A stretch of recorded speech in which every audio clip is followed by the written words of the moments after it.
through spending in the U.S. or about $390 million US dollars to businesses with less. 전 세계의 가장 핫한 소식이 이곳에 모입니다. 글로벌 정면 승부.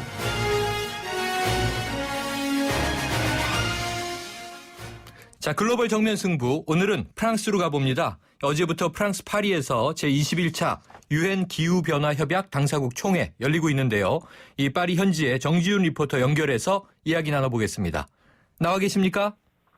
예, 여보세요? 예. 네, 안녕하세요.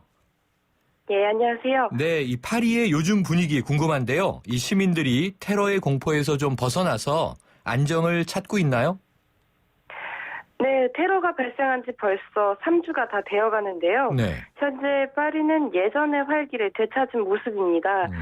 지난달 13일 테러가 발생한 직후만 해도 추가 테러 가능성을 두고 많은 파리 시민들이 공포에 휩싸였는데요. 네.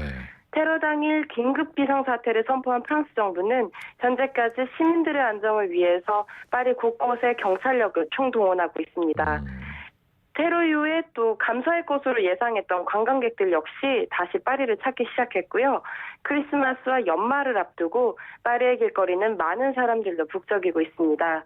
주요 관광지나 쇼핑가뿐만 아니라 테러가 일어난 곳들 역시 추모객들의 발길이 끊이질 않는데요. 특히 파리를 찾은 많은 외국인 관광객들은 직접 사고 현장에 찾아서 애도를 표하고 있습니다. 네, 안정을 찾고 있어 보이는데 그런데 이제 어제 유엔 기후변화 협약 당사국 총회가 파리에서 개막을 했죠. 그럼 이 각국 정상을 맞는 파리 시민들의 반응 어떻습니까? 네, 프랑스 현지 시각으로 30일 어제 제21차 유엔 기후변화 협약 당사국 총회가 시작되었습니다. 이번 파리 기후총회는 박근혜 대통령과 버락 오바마 대통령을 비롯해서 시진핑 주석과 푸틴 대통령, 반기문 유엔 사무총장 등 총 150개국 정상이 참가하는 대규모 국제회의인데요. 네. 테러 발생 이후 얼마 지나지 않아서 역대 최대 규모의 국제회의를 맞이한 프랑스 정부는 현재 최고 수준의 경계태세에 돌입했습니다. 네. 많은 프랑스 환경단체들이 이번 기후총회 기간 동안 시위나 행진을 준비했던 것으로 알려져 있는데요. 프랑스 정부는 테러 이후 대규모 시위와 집회를 전면 금지하고 있어서 차질을 빚고 있습니다. 총회가 개막하기 하루 전인 29일에는 기후변화 협약 타결을 촉구하는 시위대와 경찰들 사이에 무력 충돌이 벌어지기도 했고요. 네. 뒤이어서 프랑스 환경운동가들은 해피빌 광장에 4톤이 넘는 수천 개의 신발을 늘어놓으면서 집회 금지에 항의하기도 했습니다. 광장에 놓인 신발들은 기후변화를 막기 위한 인류의 발걸음을 상징한다고 하는데요. 프랑스 정부는 총회 기간 동안 무력 충돌과 사고 예방에 총력을 기울이는 상태입니다. 네, 그렇군요. 이 기후총회가 본격적으로 개최되면서 이 파리 내의 주요 도로 대부분이 전면 통제됐다. 조금 전에도 이제 이 말씀 주셨는데 이 관광객들이나 시민들 많이 좀 불편해하진 않습니까?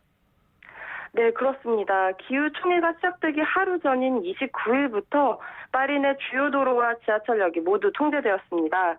특히 파리 근교에 위치한 3개의 공항과 파리 시내를 잇는 간선도로가 이틀간 전면 통제되었는데요. 네.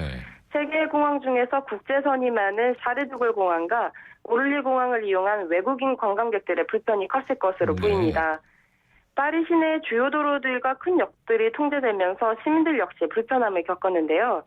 기후총회 전날 파리시는 자가용 운행을 최대한 자제시키기 위해서 대중교통을 무료 개방하기도 했습니다. 기후총회가 본격적으로 진행되면서 회의장이 위치한 르브르제 부근과 파리 주요 도로는 통제가 계속될 것으로 보이고요. 시민들과 관광객들을 위해 대중교통은 재운행될 예정입니다. 네, 그런데요. 이 최근에 파리 테러로 암흑 속에 잠겼다가 이 프랑스 국기에 삼색으로 물들었던 이 에펠탑 있죠? 이번에는 기후총회를 맞아서 나무와 숲의 모습을 형상화한 이 푸른빛 조명이 켜졌다고 하던데 어떻습니까? 예, 그렇습니다. 이번 기후총회를 맞이해서 프랑스 파리 에펠탑에는 녹색빛 조명이 켜졌습니다. 네.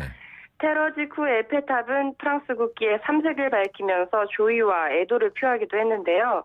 지난 29일 기후총회 전야에는 지구를 숨쉬게 하는 나무와 숲을 형상화한 녹색빛을 밝혔습니다. 하나의 마음 한 그루의 나무라는 제목이 붙은 이 프로젝트는 디지털 미디어 아티스트인 나자 메스타우리가 고안한 것인데요.